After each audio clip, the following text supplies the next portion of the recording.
저희는 알기 쉬운 생활법령부터 시작해 보도록 할게요. 자, 최근 회사원들 사이에서 16일만 기다린다 이런 말이 있다고 하는데요. 16일이 무슨 날이기에 이토록 기다리는 걸까요? 자, 7월 16일 바로 직장 내 괴롭힘 금지법이 시행되는 날이라고 합니다. 시행 전부터 기업은 물론이고 근로자들 사이에서 뜨거운 감자가 되고 있다고 하는데 직장 내 괴롭힘 금지법 오늘 저희 알기 쉬운 생활법령에서 자세히 알아보도록 하겠습니다. 일단 직장 내 괴롭힘 금지법 왜 생겨났을지 그리고 어떤 뜻인지 좀 궁금해지네요, 강 변호사님. 예, 이 직장 내 괴롭힘 금지법이라는 것은 예. 즉 근로기준법 76조의 2를 말하는 것입니다. 올해 7월부터 새롭게 시행되는 규정인데요. 네. 사실 사회적으로 그 간호사 태움 사태라든지 뭐 양진호 회장의 직장 내 어떤 예, 맞아요. 폭력 사태 예. 이런 사건들이 발생하면서 직장 내 괴롭힘을 금지시키자 이런 여론이 확산됐습니다. 네. 이런 여론을 반영해서 근로기준법에서 새롭게 들어가게 된 조항인데요. 한번 그 조항 내용을 살펴보자면 네. 근로기준법 76조의 2에서 그 직장 내 괴롭힘이 뭔지를 정의하고 있습니다.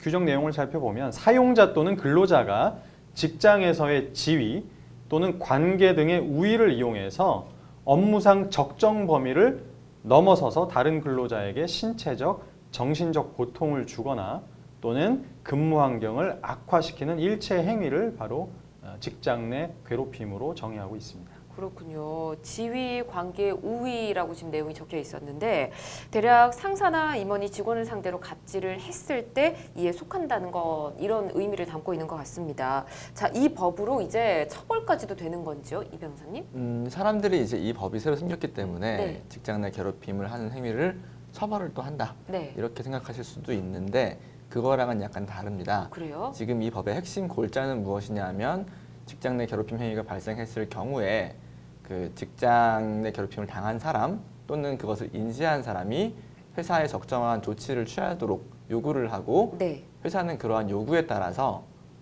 인사 조치나 혹은 휴가 이런 것들을 처분해줘야 될 의무가 생기는 그런 법이 핵심이라고 할 수 있겠습니다. 예. 다만 이제 이 법의 또 한 가지 핵심은 무엇이냐면 직장 내 괴롭힘 행위를 과거에는 이제 신고를 하거나 문제 제기를 했을 때 예.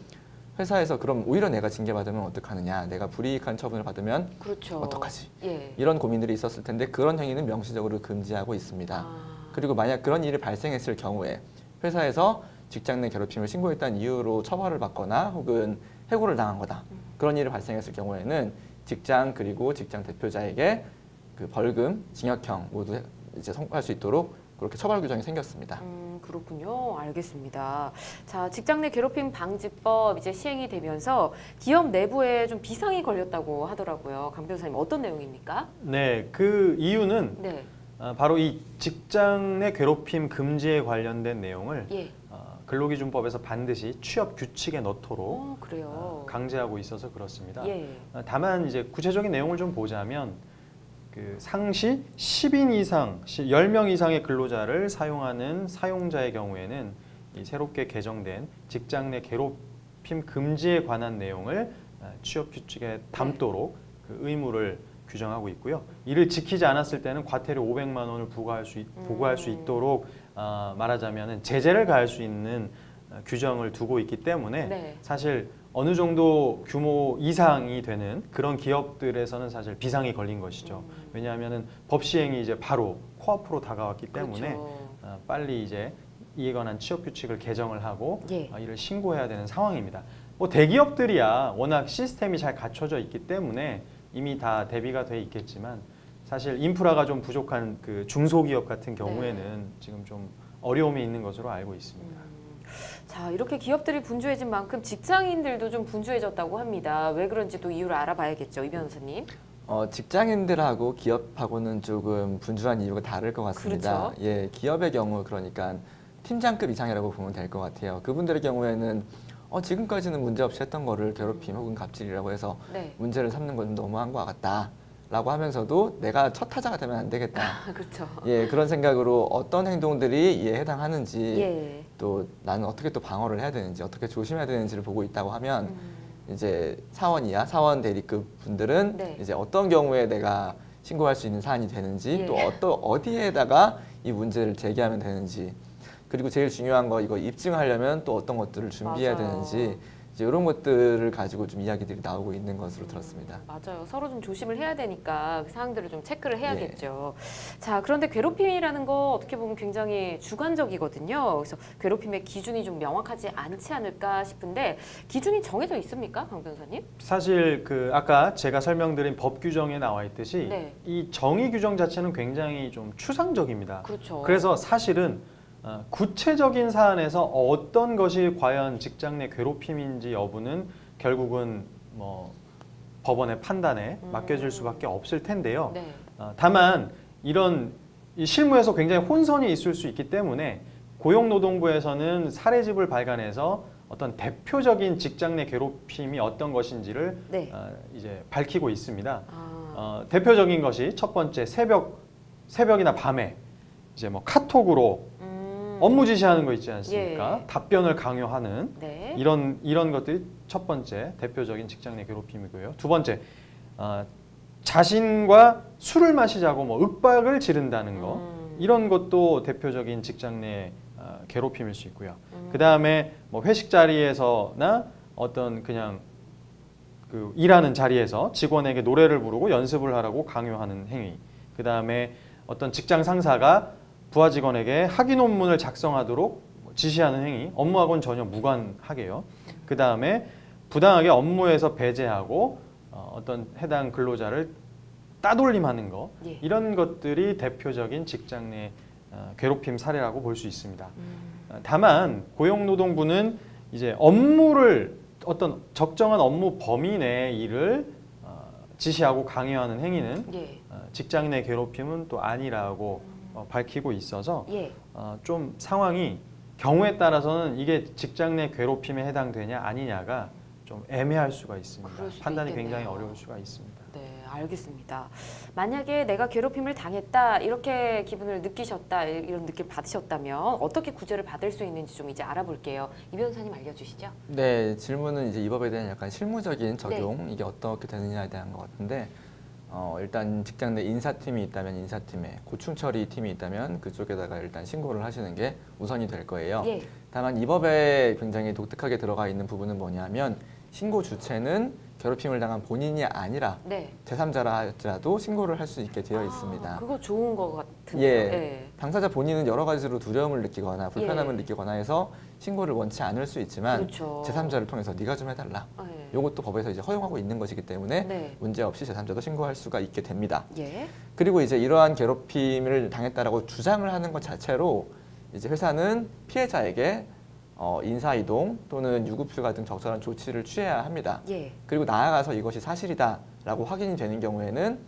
그 피해자에게, 가해자에게 역시 징계나 네. 또 인사이동 이런 조치를 취하게 됩니다.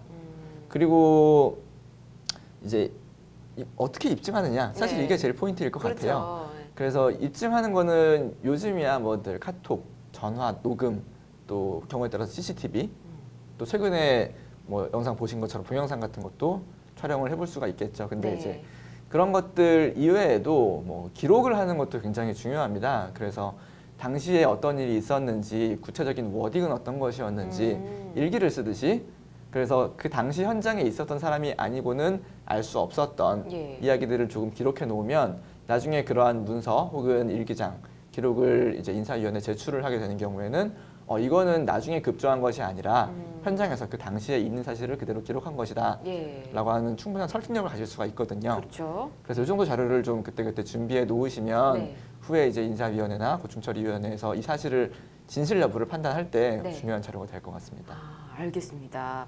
자, 앞서 잠깐 언급해 주신 내용이기도 한데 회사에서 불이익을 받을까 봐 신고를 꺼리시는 분들 분명히 있을 텐데요.